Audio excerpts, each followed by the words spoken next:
E aí, gente, tudo bom com vocês? Estamos aqui para mais uma aula, né? A nossa aula de departamento pessoal, a nossa sexta aula, né? Departamento pessoal. Hoje a gente vai falar sobre rotinas de desligamento, certo? A gente falou na aula passada sobre as férias, né? 13º, se eu não me engano. Mas hoje a gente vai falar um pouco sobre as rotinas de desligamento da empresa, né? O que seria desligamento, né? Você já deve imaginar. Então, rotina de desligamento. O desligamento do empregado se dá por vários motivos, causas, entre elas. Então, aqui ele já aborda as causas, né, os motivos do funcionário ele ser demitido da empresa. Então, traduzindo, desligamento significa demissão, né? Então, o desligamento do empregado se dá por vários motivos, causas, entre elas. Então, é, são três causas, né, que o empregado ele pode ser demitido, certo? Por iniciativa do empregado, né? Ou seja, o empregado ele pode pedir a demissão, né? Ele pode chegar muito bem para a empresa e dizer, não, não estou satisfeito aqui e eu pretendo não continuar aqui e tudo mais. Então, ele teve a iniciativa, o empregado, né? O empregado ele teve a iniciativa de sair da empresa. Então, isso é uma causa, certo? A segunda causa, por iniciativa do empregador. Então, vocês sabem que empregador, né, é a empresa, né? É o patrão, é o chefe, né? Então, um empregador, por iniciativa dele. Então, o chefe, né? Se o chefe chega lá, chama a pessoa, né? E daí diz que ela está demitida e pronto, né? Então, é a iniciativa do empregador, né? Então, temos a iniciativa. Deixa eu aumentar aqui para vocês visualizarem melhor. Ó, por iniciativa do empregado, ou seja, o funcionário pede para sair. Por iniciativa do empregador, né? O empregador ele demite o funcionário e por término de contrato de trabalho, ou seja, é um contrato que eles fizeram, né, um acordo, um contrato. Aí aquele contrato tem um prazo para acabar, né? Vou dar um exemplo aqui, ó, jovem aprendiz, né? Você entra na empresa, tem lá na sua carteira, né? O período que você entrou, aí num contrato tem o período que você vai permanecer na empresa, certo? 11 meses, 12 meses, 18 meses. Então, acabando aquele período, né? Então, o empregador, que é a empresa, ele pode já, acabou aquele período, não tem mais obrigações com o funcionário, certo? Homologação, rescisão de contrato de trabalho. Então, o que seria uma homologação, né? Um ano. Homologação é rescisão de contrato de trabalho, né? Um ano. Se a vigência do contrato de trabalho ultrapassar um ano, a rescisão de contrato de trabalho, deixa eu diminuir aqui. Se a vigência do contrato de trabalho ultrapassar um ano, a rescisão de contrato de trabalho deverá ser assistida por um órgão abaixo, sindicato da respectiva categoria profissional, autoridade da junta de trabalho, representante do Ministério Público ou juiz de paz. Hoje mudou, né? Não é mais necessário nessa situação, né? Essa situação. Documentos importantes, porque assim, ó, deixa eu explicar melhor a homologação.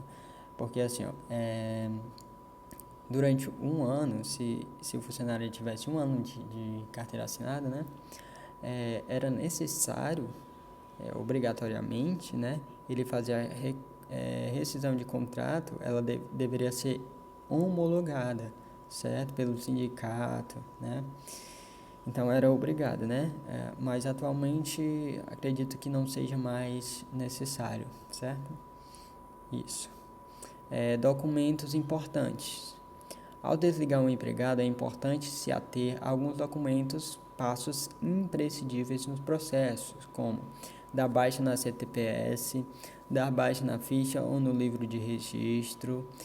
Primeiro, dar baixa na CTPS. Então, CTPS é a Carteira de Trabalho e Previdência Social, certo? Então, toda vez que você vê o nome CTPS, significa a carteira de trabalho, a sua carteira de trabalho, certo? dar baixa na CTPS, ou seja, o que é dar baixa? É assinar o período que a pessoa saiu, o funcionário saiu. Ele foi demitido, ele saiu dia 6/6/2020, então tem que estar lá na carteira dado baixa, dia 6/6/2020, certo? Então, o primeiro passo, né, é dar baixa na carteira do empregado, né, dar baixa na CTPS, dar baixa na ficha ou no registro, ou no livro de registro, ou seja, no RH, tem todos os documentos dos funcionários, tem uma ficha de registro do funcionário. Por exemplo, você é funcionário de determinada empresa, a empresa lá tem sua ficha de registro com seu nome, seus dados pessoais, né, foto 3x4. Então tem todos as suas informações na ficha de registro. Então, dá baixa nessa ficha, ou seja, ele vai tirar, né, onde ele vai tirar a ficha onde está ativo, os empregados que estão ativos, né? Ele vai tirar quando o funcionário for demitido.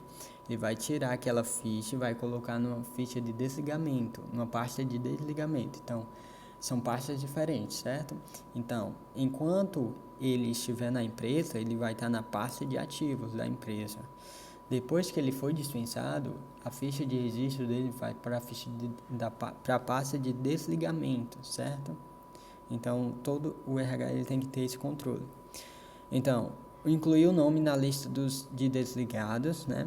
Declaração dos rendimentos pagos ou creditados, termo de rescisão do contrato de trabalho, né? Tem que ter o termo de rescisão, né? Indicar a data de saída na AGFIP, do FGTS, né? Classificando o motivo do desligamento, aviso prévio da empresa para o empregado, ou vice-versa, extrato do FGTS, atestado de exame médico, certo? Seguro-desemprego, entregar e recolher a assinatura do empregado, certo? Então, esse documento tem que estar tudo ok quando o funcionário é desligado da empresa, da organização, ok? Das partes. No ato da homologação, as partes devem estar presentes na figura do empregado e empregador e empregado.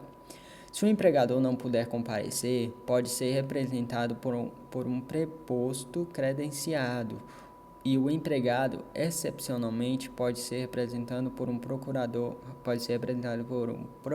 com poderes especiais, procuração pública. Na hipótese de um empregado ser menor de idade, será obrigatória a presença e assinatura do pai ou da mãe ou ainda do responsável legal, que deverá comprovar essa qualidade, certo? Então, aqui ele está falando da homologação, né? Vocês lembram lá que eu falei que depois de um ano, né, com um ano o funcionário tem que homologar? Então, prazo para o pagamento. A empresa deve efetuar o pagamento das parcelas que constam no instrumento de rescisão ou recibo de quitação nos seguintes prazos: até o primeiro dia útil imediato ao término do contrato. Até o primeiro dia útil imediato ao término do contrato. Aviso prévio trabalhado, extinção automática do contrato de prazo determinado. Até o 10º dia, contando da notificação de demissão, quando da ausência de aviso prévio ou indenização dele, certo? Aviso prévio indenizado, ausência de aviso prévio, rescisão antecipada de contrato de trabalho, certo? Aviso prévio. Nas relações de emprego, quando uma das partes deseja reincidir sem justa causa, o contrato de trabalho por prazo indeterminado deverá antecipadamente notificar a outra parte, através do aviso prévio. Ou seja, quando o funcionário ele é demitido da organização, né, ele tem que ter o aviso prévio, certo?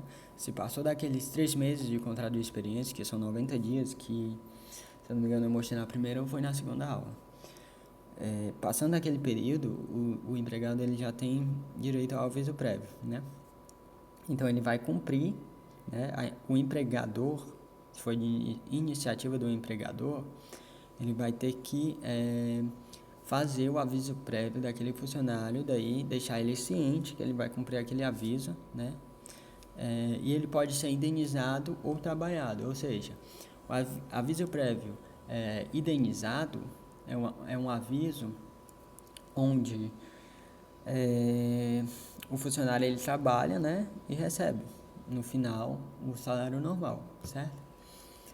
E o aviso prévio indenizado é quando a empresa não precisa mais dele, né, que ele vá, não quer mais que ele vá para a empresa, e daí ele recebe o salário normal, mas sem estar indo trabalhar, certo? Então é um aviso prévio indenizado. Dispensa por justa causa. Então aqui, no caso, né, sem justa causa, né? Agora por justa causa. Justa causa é todo ato faltoso do empregado que faz desaparecer a confiança e a boa-fé existente entre as partes, tornando indesejável o prosseguimento da relação empregatícia. Os autos faltosos do empregado que justificam a rescisão do contrato pelo empregador tanto podem referir-se às obrigações contratuais como também à conduta pessoal do empregado que possa refletir na relação contratual. Ou seja, é algum ato ilícito, alguma coisa assim do tipo que o funcionário ele fez, né, para a empresa que não está de acordo com o trabalho, com o contrato que ele assinou, né? Então, aí eu diria que a questão do funcionário ter caráter, né? Um funcionário que não tem caráter não serve, né? Então, por isso que existe essa dispensa por justa causa, né? Quando o funcionário é desonesto com a empresa, tá? Resumindo, né? Multa sobre o saldo do FGTS. O empregador que despedir empregados sem justa causa, né, deverá pagar uma multa correspondente a 50% sobre o montante depositado no FGTS, certo? Então, quando a empresa ela demite o funcionário sem justa causa, né, ela automaticamente paga o FGTS, né? Porque assim, ó, o FGTS é depositado todo mês, né? Todo mês é depositado 8%, a empresa ela tira 8% do salário do empregado, né? E deposita no FGTS. Então, o FGTS é depositado todos os meses, tá? Quando a empresa ela demite o funcionário, ela tem a obrigatoriedade, a obrigação de pagar 50%, né, de FGTS. Só que 50%, 10% não é para o funcionário, certo? É recolhida 10% é recolhido pela Caixa Econômica Federal, certo? Ou seja, pelo governo, né? 10% é do governo, né? Resumindo, 10% é do governo e 40% é do funcionário. Então, além dele pagar o FGTS, né? Tem um FGTS lá, 40% que o funcionário recebe, certo? É 50% ao todo, porque 10% vai para o governo, 10% do seu FGTS. Vai para o governo, né? E além de pagar o FGTS, o empregado tem que pagar 40% em cima daquele valor do FGTS, certo? Então, seguro-desemprego. Condições para pagamento de seguro-desemprego. Então, tem algumas condições que o funcionário ele tem que ter para receber o seguro-desemprego, certo? Por exemplo, 4 meses de emprego, o cara está lá 4 meses de empresa, acha que vai receber o seguro-desemprego? Não. Tem umas condições, algumas regras que ele vai ter que seguir, ter que ter, certo? Condições para recebimento de seguro-desemprego. Ter recebido salários consecutivos nos últimos 6 meses, ter trabalhado pelo menos 6 meses nos últimos 36 meses. Aqui já está desatualizado, certo? Isso aqui sobre o seguro-desemprego é assim, ó. Se a pessoa trabalhou 12 meses, ela tem direito a receber, certo? Se ela tiver trabalhado 12 meses, totalizando 18 meses, né? 1 ano e 6 meses de carteira assinada, ela tem... Porque assim, ó, o funcionário ele pode ter, por exemplo, ele entrou no trabalho, né? Aí ele fechou os 12 meses de contrato de trabalho. 12 meses, ok. Ele tem direito ao seguro? Tem que ver. Por quê? Porque tem que ver se antes disso, né, durante os 6 meses antes dos 12 meses que completou, né, do contrato dele, tem que ver se ele ficou esse tempo, né, desempregado, ok? Então, totalizando aí 18 meses, 1 ano e 6 meses, para ele pedir a primeira parcela do seguro. A segunda parcela já é um pouco menor, né? Com 9 meses ele pode solicitar o seguro, tá bom? E com a terceira parcela em diante, ele pode solicitar o seguro com 6 meses. Porque aqui ó, ele está dizendo que é só 6 meses, a pessoa completou 6 meses já vai receber o seguro. Não, é 1 ano e 6 meses agora, certo?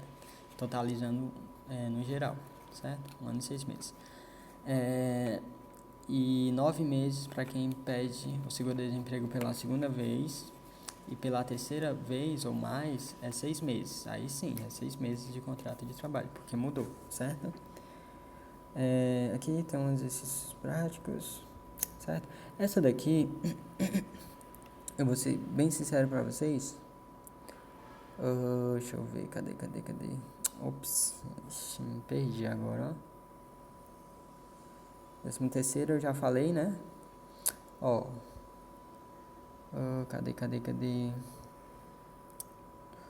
Primeiro dia útil imediato. Pronto. Essa do pagamento, né?